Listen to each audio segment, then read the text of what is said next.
Hello દોસ્તો, જય જોહાર, જય આદિવાસી। અત્યારે અમારે દેવોની પૂજા કરવા માટે જવાનું છે। કાલે દિવાસા છે તે માટે તો તમે જોઈ શકો છો કે અહીંયા દેવ છે અમારે। અહીંયા ઘણી કઈ રીતે પૂજા થાય છે તો તમે જોઈ શકો છો। અને વાઘ વરુ અને બલાડી બનાવવાનું કામગીરી ચાલુ છે તો તમે જોઈ શકો છો।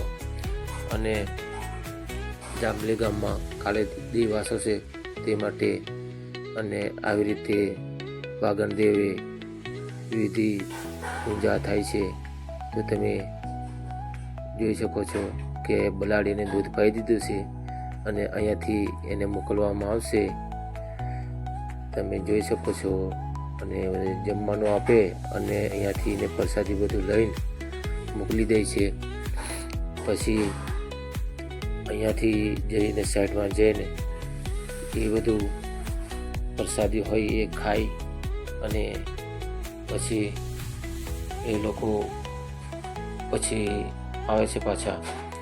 અને તમે જોઈ શકો છો કે પછી વાઘ અને વરુ આ બે છે એમને 5 વાર વાગણ દેવની ફેરફરતા ફેરવી અને પછી એમને પણ દૂધ પાઈ અને પછી મોકલવામાં આવે છે। અને જે બિલાડી અને વાઘ અને વરુ એ ત્રણેય પ્રસાદી જે લઈને ગયા એ ભેગા બેસીને ખાઈ અને આવે છે તો તમે જોઈ શકો છો। વાઘ અને વરુને પણ દૂધ પાય છે તો કઈ રીતે દૂધ પીવે છે તમે જુઓ। અને પછી એમને પણ મોકલી દેવામાં આવશે। તમે જોઈ શકો છો એમને દૂધ પાવાની તૈયારી થઈ રહી છે।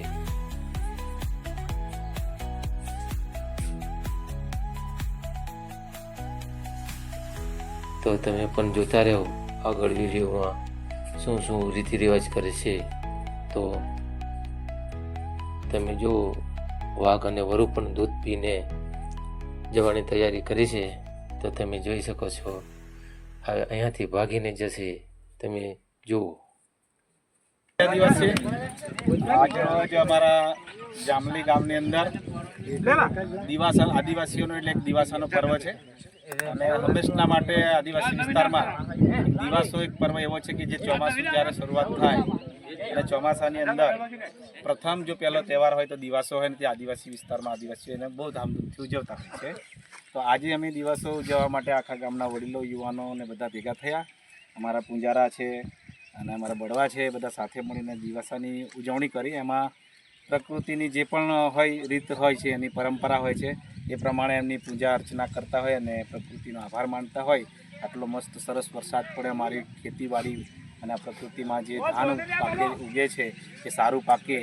અને જે આપણા વાઘ અને વરુ હમણાં જે બનાવવામાં આવ્યા તો વાઘ વરુ અને બિલાડી જે બનાવે છે તો એક અમારો અહીંનો આદિવાસી વિસ્તારમાં એક નિયમ છે કે જંગલની અંદર કોઈ પણ નવું ઝાડનું પાન આવ્યું હોય કે પછી કોઈ લાકડું લેવું હોય તો એક પરંપરા ચાલતી આવી છે કે સાગનું પાન હોય કે કોઈ પણ પાન તો પહેલાં વાઘ અને વરુને એમાં જમાડતા હોય અને એમને જમાડ્યા પછી જ એ પાનને તોડવામાં આવે અને એ પાનને પછી અમે એનો ઉપયોગ કરતા હોય। એક વર્ષો પુરાની અમારા પૂર્વજો વડીલોની આ પરંપરા છે। ત્યાં સુધી કોઈ પણ પ્રકારનું જંગલમાંથી લાકડું કે પાન તોડતા નથી આદિવાસીઓએ।